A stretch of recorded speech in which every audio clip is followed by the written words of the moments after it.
Welcome back. We are live in Los Angeles honoring Thought Thursday, and we have a very, very incredible community here, the community of warfighter, Miss Christine Marie and Scott Grady. Thank you so much for being here today. Thank you for having us. We're so excited to learn more about your story because it really, truly is incredible. I mean, you have served in the U.S.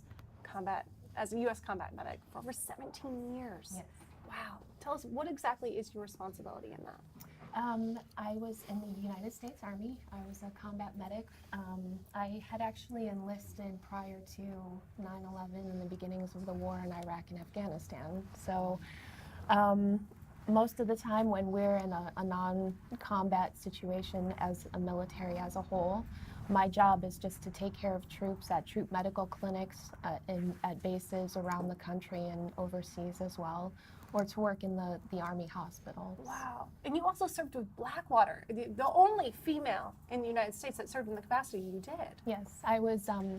Blackwater would not look at you. They were a contract company, contracted through the U.S. State Department. And so they took care of the diplomatic mission overseas. They would not look at you unless you had deployment experience, which I had at the time that I applied. I didn't know that they even hired women. Turns out they did. So what made you apply for this position? I was actually on my last tour overseas. I befriended another contract medic, and I happened to mention to him that I was kind of getting burned out on the military thing, and I wanted to still do that job and still make a difference, but maybe find a different way to do it. And he said, well, how about, applying for Blackwater? He said, you could come back and be a medic and protect the diplomats that are trying to bring about an end to the war with peaceful measures. Wow, So what let's incredible talk about your responsibility. PTSD. You had an actual incident. You were hit by an IED. What does that mean? What is that, an IED? I was in an area where an initial IED had exploded, and it had wounded some people. What is an IED? I'm so sorry. I'm sorry. IED stands for improvised explosive device, and it can be anything that has a blast and a detonation, a way to detonate it. A lot of times we would see pressure sensor detonated IEDs or motion sensor detonated IEDs that would be buried in the roads or set at the roadsides so that when vehicles drove by, they would set them off and they would explode on the vehicles. This one happened to be deployed in the middle of like a small town, a small village, and it was what they called a remote detonated device. So someone had like a cell phone or something like that, and it was set with a code, so they just used the cell phone to dial in the code when people were near the device, and then they set it off that way. It's so evil. It's just it's just a terrible. So IEDs were the worst. IEDs leave you very, very angry because when you're attacked by somebody, there's someone to attack back. When you're attacked by an IED and an IED kills troops, your best friend, the person next to you, there's nothing you can do about it. Wow. It's so incredible that you're able to serve, though, in the role that you have with the warfighter community and in guiding these conversations about this and bringing awareness to what this is, what the experience is like when these troops come back and live with that. Absolutely. And that all happened by accident. I responded to Jerry Angelo made a post on Facebook in a group, a Tehachapi specific group, which was where the first premiere was. And I responded to it, and he wrote me back, and he said, "Do you know any veterans?" And I said, "Do I know any veterans?" Just a couple. Just a couple. I got this. Let's talk about, Something she forgot to mention in the course of this thing that she just said, she was responding to somebody that was injured when she herself was injured, and she did not stop giving. Like, you tell the story. I didn't. There was actually a secondary improvised explosive device that was planted in the vicinity of the first one, and that wasn't uncommon. The enemy, the insurgents in Iraq and Afghanistan did that quite often, actually, because they would target people like me. They knew that when the initial IED would explode and the medics would come running to help people, that they would have more targets. And so they would set up a secondary device that they could explode afterward and they would try to take out the medics.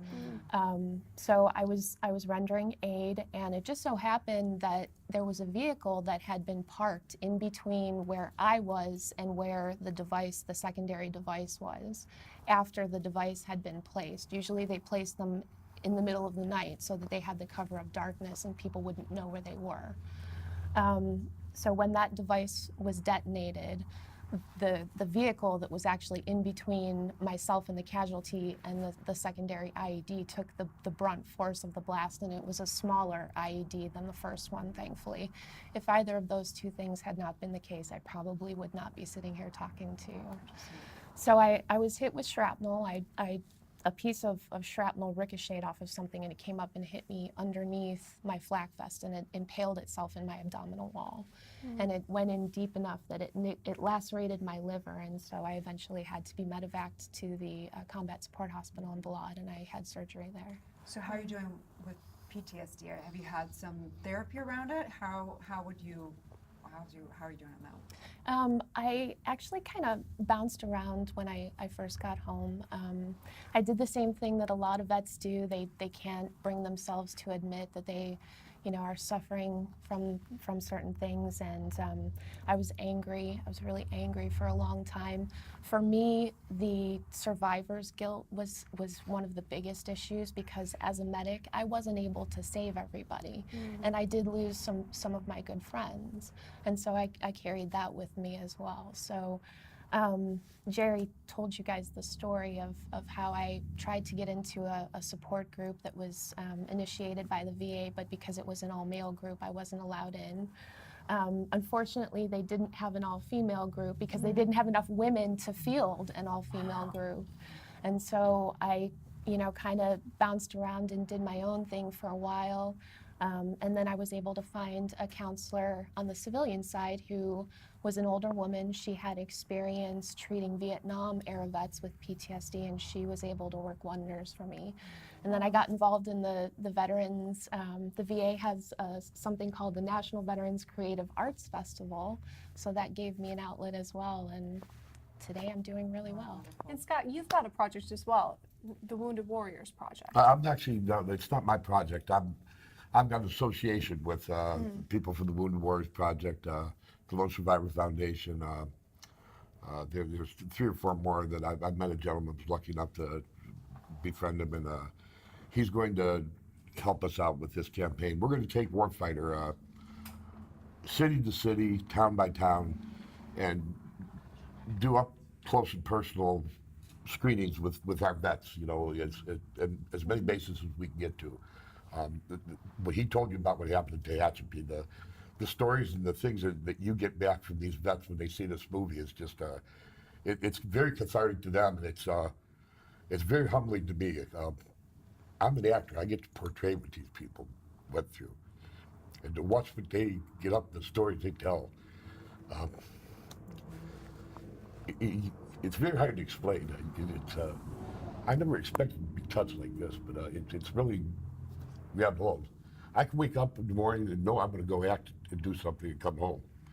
These people are living their lives. I can't imagine the turmoil that goes into their head.